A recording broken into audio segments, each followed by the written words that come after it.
Jadi kalau ibadah-ibadah yang lain itu cukup melalui malaikat Jibril, tapi khusus ibadah sholat, khusus ibadah sholat melalui peristiwa Isra dan Mi'raj.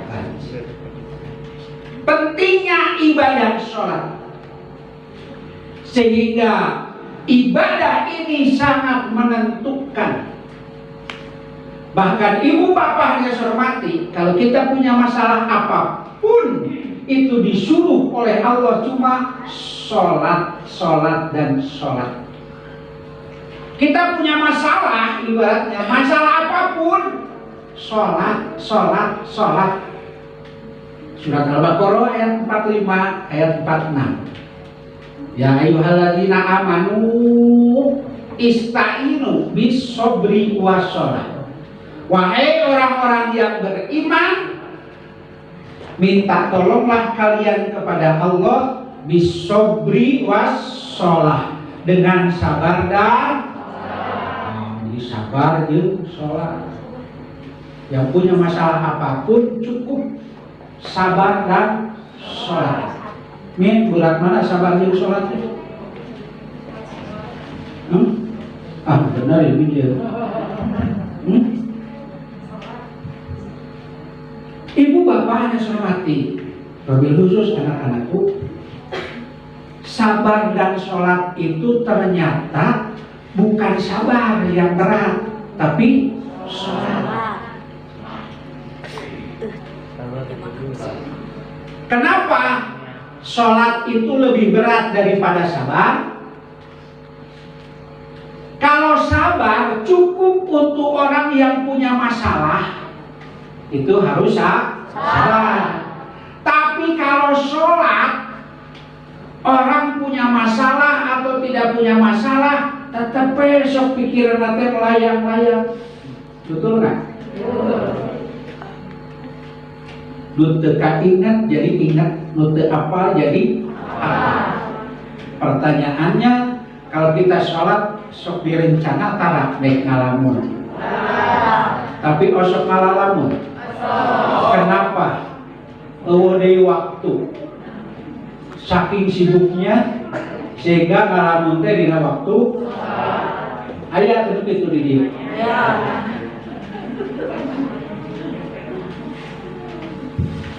Ya, siga enteng teh sholat teh, siga enteng, tapi buktinya sholat itu adalah berat. Wa innaha, sesungguhnya sholat itu lakabiratun, amat berat, illa alal khosyin, kecuali untuk orang yang khusyuk. Siapa orang yang khusyuk itu? Alladzina yadunnuna ilaihi mulaku wa annahum ilaihi rajiun, yang menyangka, yang sadar dirinya bahwa saat sholat itu sedang berhadapan dengan Allah. Tadi dulu Sultan bersadar dirinya berhadapan di Gusti Allah. Ibu bapak babil khusus, yuk mari kita tingkatkan saja sholat lah. Kamu kerusung pandemi kiamat, sholat saja lah, tingkatkan kualitas ibadah sholatnya. Sebab sholat itu sepertinya ringan kalau cuma gerakan. Kalau cuma gerakan ringan, tapi tanu hese teh naon tahap teh. Kenapa? Tadi teh keur sholat mah aya we pikiran teh tadi itu tadi. Coba kalau ini kalau ibu nanya ibu ini, apa yang susahnya dina sholat?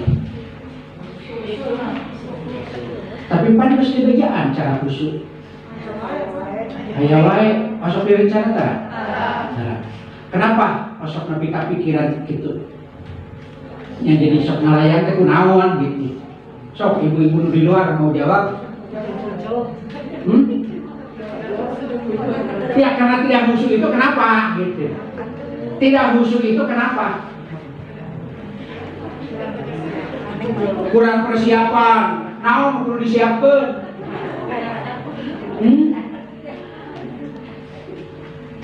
Hatai tinggalin hatena di mana? Kenapa kita sholat susah khusyuk? Kira-kira alasannya apa? Sok atuh masuk logika, masuk akal, betul. Naon kieu hesena teh ulah salat teh naon? Nya, ari geuningan ai kewe atuh geus beres salat diingat nyamutanana.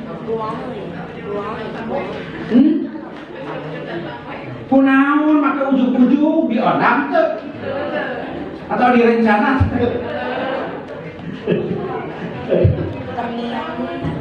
Nih mau generasi muda ya ini sudah pada hafal bacaan sholat dengan artinya? Nah, sudah siap? Coba batal sholat ada berapa? Hei, pura-pura nilai HP hadir ini nah. Hei, batal sholat ada berapa?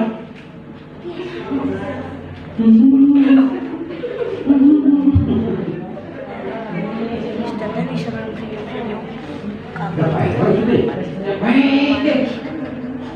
Assalamualaikum Pak RW. Mana kita ya Pak RW? Nah ini ternyata Pak RW ya. Jadi pembinaan agama di kita itu masih jauh keilmuan. Sebab di kita umumnya khususlah yang pertama disebut dibatur, khususnya di RW 9 itu lebih banyak kepada amal-amal seperti wiridan, perjanjian, yasinan gitu. Tapi keilmuan itu jarang dibahas. Nih yang gadis-gadis saja tuh apal batal sholat. Tuh apal itu kan hitut tuh. Hah? Sebriji itu hayaknya sebriji. Nah, oke boleh siap. Nah, usap namanya nanti.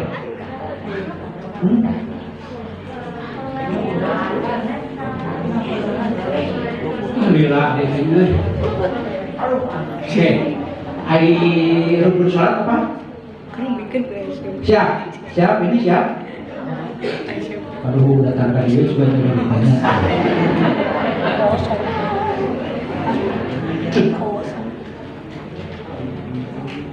Siap, rukun sholat. Ampun ya Allah, sampai rukun sholat sebegitu ini rukun sholatnya.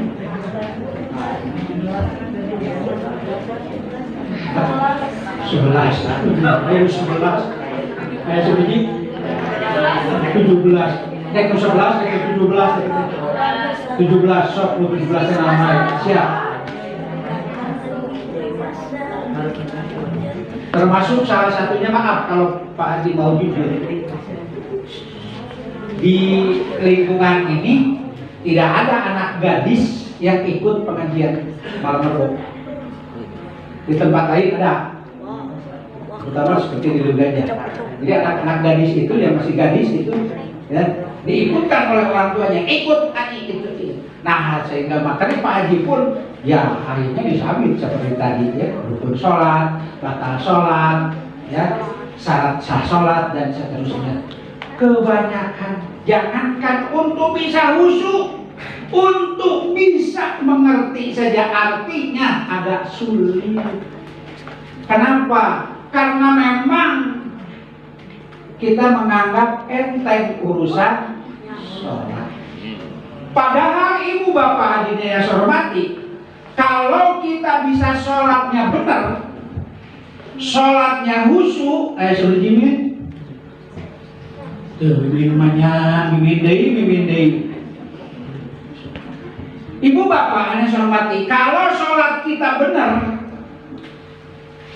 yang menjadikan Allah bukan manusia, bukan Rasul, bukan Nabi, tapi Allah langsung. Kalau sholat kita benar, Allah akan memberi 5 perkara.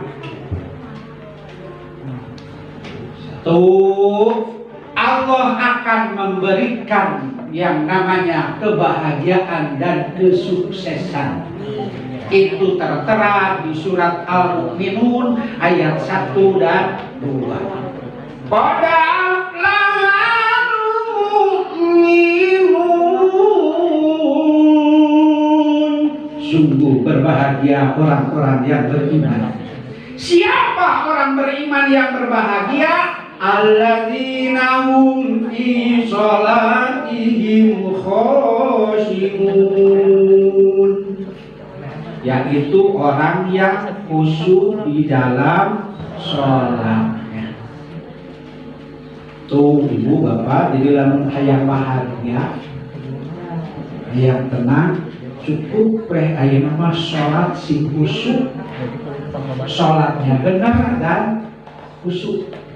Allah menjanjikan 5. 1.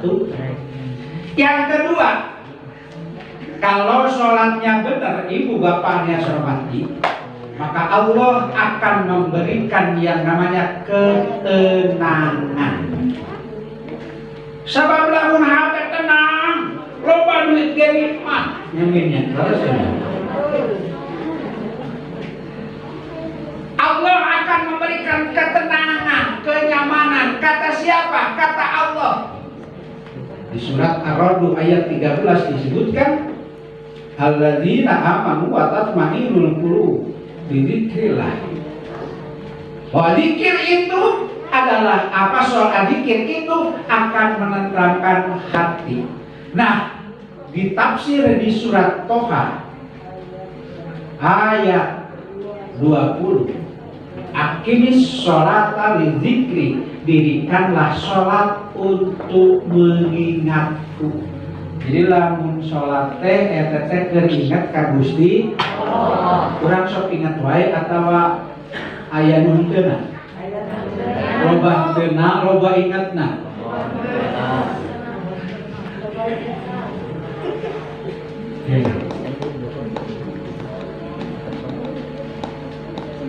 Ingat tes ke barudak ke apa? Tes ke kolot jadi apa?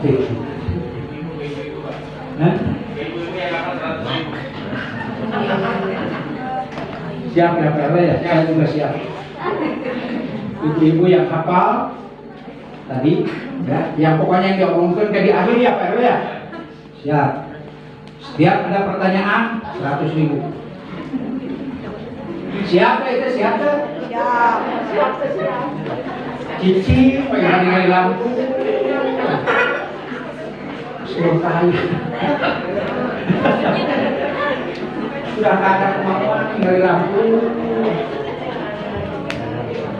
Baik sedikit kan bete? 2. Yang ketiga, hidupnya mudah, rezekinya berkah. Jadi kalau sholat kita benar penting, maka Allah akan memberikan kehidupan kita itu mudah dan rezeki kita itu berkah. Surat At-Tolak ayat 2 dan 3. Ini apalagi yang namanya gadis-gadis. Jadi kita itu harus punya maaf kalau Pak Haji mau menyebutkan begini. Hidup ini harus di atas rata-rata. Siap? Siap. Nah, dia gadis, mana lain gadis nanya siapa? Ayo ditanya siapa kejedok? Ini yang gadis-gadis yang remaja. Jadi kalau bisa hidup kita itu harus di atas standar. Jangan cuma asal bisa hidup kumpul. Ya entok bisa atau ya hidup kumpul. Tapi kita harus ada di atas rata-rata. Ya.